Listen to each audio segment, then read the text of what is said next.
बिहार की मुजफ्फरपुर पुलिस ने बुजुर्ग हत्याकांड का 24 घंटे के अंदर खुलासा कर दिया है।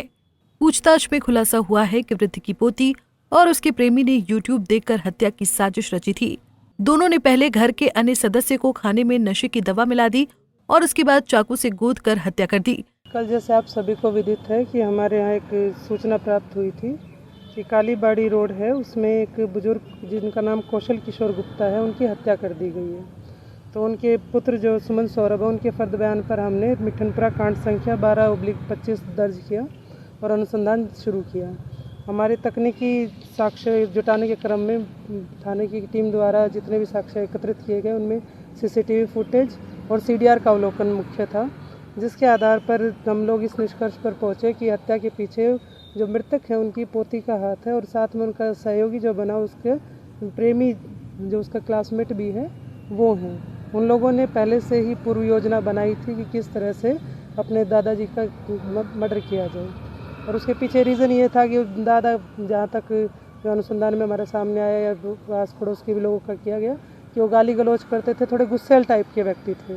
तो उनका पोती के साथ रवैया थोड़ा सा ख़राब था। उसी के चलते पोती ने सोचा कि क्यों ना इनको हटा ही दिया जाए, थोड़ा विक्षिप्त हो गई थी उस चीज़ से।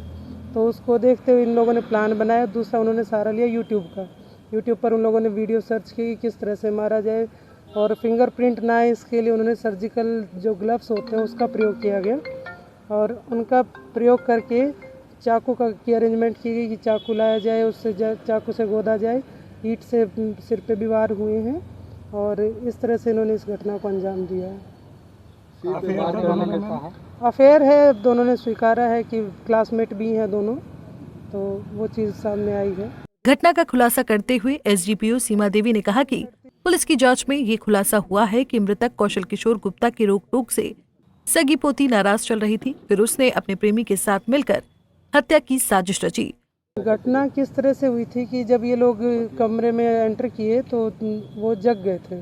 तो जैसे ही खड़े हुए तो पहले रिंच से सिर पे मारा गया, एक रिंच भी मिली है हमें, और उससे जैसे सिर पे मारा तो आवाज़ आने लगी तो बेडशीट से उन्होंने मुंह बांध दिया और लड़के ने फिर सिर पे पत्थर से वार किया। ईंट वहीं नीचे बेड के नीचे ही लगी हुई थी और लड़की ने चाकू से गोदना शुरू कर दिया और जो मृतक है उनके शरीर पर 37-38 चाकू के निशान हैं जो गोदे गए हैं।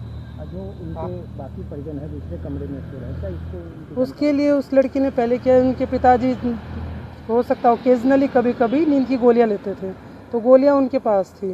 तो उस दिन उन्होंने दोनों की सब्जी में मशरूम की सब्जी बनाई बताई उन लोगों ने और सब्जी में मिला के उन दोनों ने नींद की गोली दे दी और वो इतनी गहरी नींद में थे कि ये सारी घटना हुई तो उनको पता ही नहीं चला।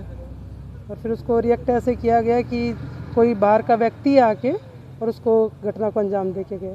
पहले से प्लान करके रखे? ये पहले से प्लान था, 1-2 बार इनकी पूर्व योजना भी बनी कि कर दिया जाए, लेकिन मौका ना मिल के या कुछ आपसी सहमति नहीं बनी तो इस दिन को इन लोगों ने चुना कि इसको कर दिया जाए। के लिए जो चाकू इस्तेमाल किया जाता है वो लोग कहाँ? वो चाकू लड़के को बोला गया था कि तुम चाकू लेके आना, तो एक चाकू वो और एक रसोई वाला चाकू ऑलरेडी था तो उसको उसने प्रयोग नहीं किया, लेकिन उस चाकू को भी साथ में दे के लड़के को कहा कि तुम खाली एक काम कर दो कि इसे बैग में ले जाओ और चाकू को कहीं जाके फेंक दो। और घर के तीनों मोबाइल, मम्मी पापा और उस लड़की का, तीनों मोबाइल उस लड़के को दे दिए कि जाके फेंक देना ताकि शक ना जाए कि घर वालों का इन्वॉल्वमेंट है उसमें। फिलहाल पोती और उसके प्रेमी को गिरफ्तार कर लिया गया है। पुलिस ने मामले से जुड़े सभी सबूत जुटा लिए हैं और आगे की कानूनी कार्रवाई जारी है। मुजफ्फरपुर से संतोष तिवारी की रिपोर्ट। हमसे जुड़े रहने के लिए हमारे YouTube चैनल को सब्सक्राइब करें और नई वीडियो की नोटिफिकेशन के लिए बेल आइकॉन को दबाएं।